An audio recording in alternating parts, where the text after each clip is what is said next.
আসসালামু আলাইকুম এভরিওয়ান। আপনাদের কি মনে আছে 2018-তে Xiaomi তাদের Poco F1 দিয়ে বাজার কাঁপিয়েছিল? বাড়িঘর ছেড়ে একা থাকার ডিসিশন নেওয়ার পর Poco X3 হলো Poco কোম্পানির ফার্স্ট স্মার্টফোন। যাই হোক, অতীত ভুলে বর্তমানে ফিরে আসি এবং আজকে আমরা কথা বলতে যাচ্ছি Poco X3 নিয়ে। Anyways, I am Jabir Hasan from iDroid71। ফিরে আসছি ইন্ট্রোর পর।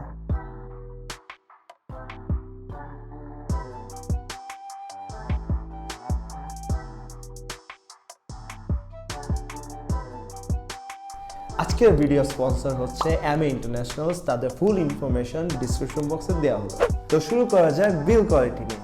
225 গ্রামের ফোনে সাইড এবং ব্যাকটি বিল্ড করা হয়েছে প্লাস্টিক দ্বারা এবং ফ্রন্টে থাকছে Gorilla Glass 5, সাথে থাকছে হাইব্রিড ডুয়েল সিম কার্ড অপশন। আপনি চাইলে দুটিতে সিম অথবা একটি সিম এবং অন্যটিতে মাইক্রো এসডি কার্ড ব্যবহার করতে পারেন, যেটা একটা নাইস টাচ।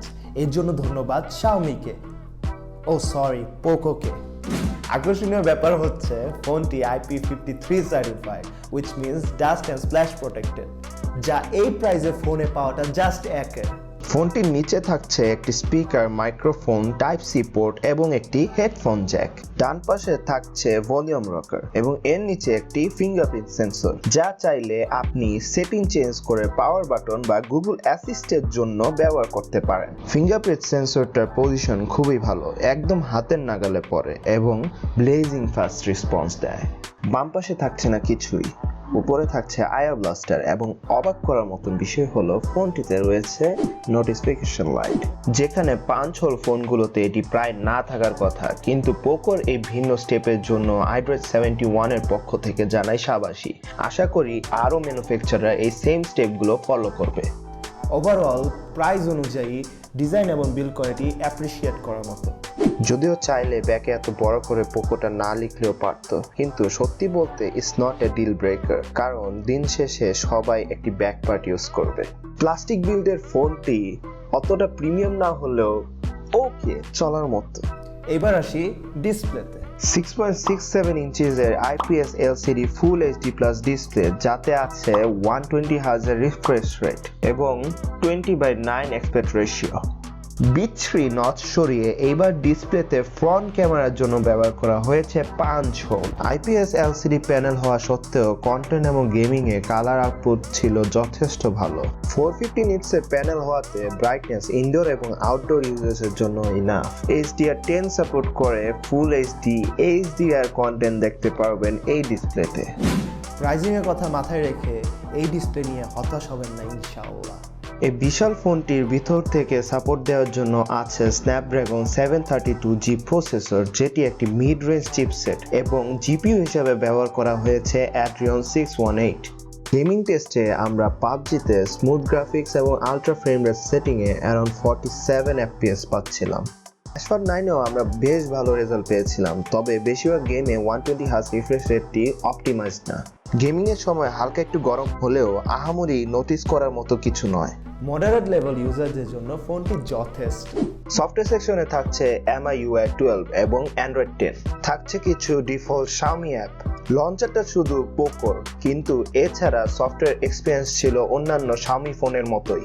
এতে ব্যবহার করা হয়েছে primary camera sensor Sony IMX582, যা থেকে বেশ ভালো কোয়ালিটির পিকচার পাবেন ইনশাআল্লাহ।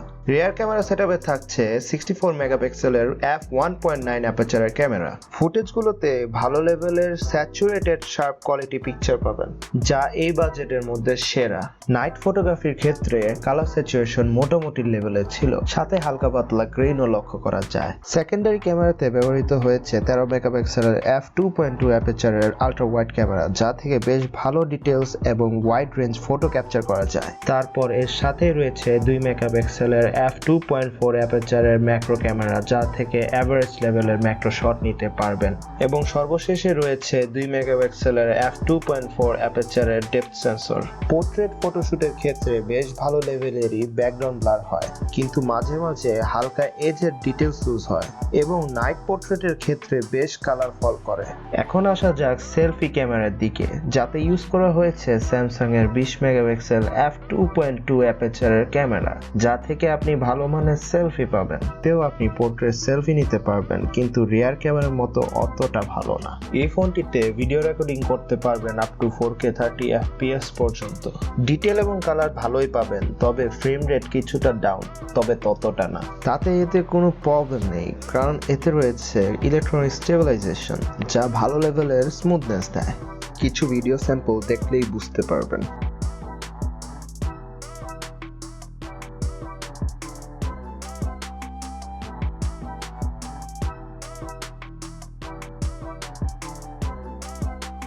আমাদের কাছে সবচেয়ে আকর্ষণীয় লেগেছিল এর ব্যাটারি লাইফ। 6000 mAh এর বিশাল ব্যাটারি নিয়ে মোটামুটি ইউজ করে স্ক্রিন অন টাইম পেয়েছি আমরা অ্যারাউন্ড 10 আওয়ার্স এর মতো। এছাড়া থাকছে 33 ওয়াটের ফাস্ট চার্জার, যা এই বিশাল ব্যাটারিকে ফুল চার্জ করতে সময় নেয় 1 আওয়ার্স এন্ড 35 মিনিটস এর মতো। স্পিকার ছিল ভালোই লাউড, হালকা বেজও পাচ্ছিলাম। অন কলের সাউন্ড ছিল বেশ ক্লিয়ার। এই বাজেটের মধ্যে যদি আপনি একটি ভালো ডিসপ্লে, ব্যাটারি এবং ক্যামেরাওয়ালা ফোন খুঁজছেন, তবে পোকোই হবে আপনার রাইট চয়েস। ফোনটির ড্রব্যাকস নিয়ে যদি আমরা বলি, ফোনটি একটু ভারী এবং মোটা, তাছাড়া কোনো প্রবলেম নেই। It's like having a chubby girlfriend, if you know what I mean. আজ এ পর্যন্তই। ভিডিওটি ভালো লাগলে একটি লাইক, শেয়ার, কমেন্ট দিয়ে পাশেই থাকবেন।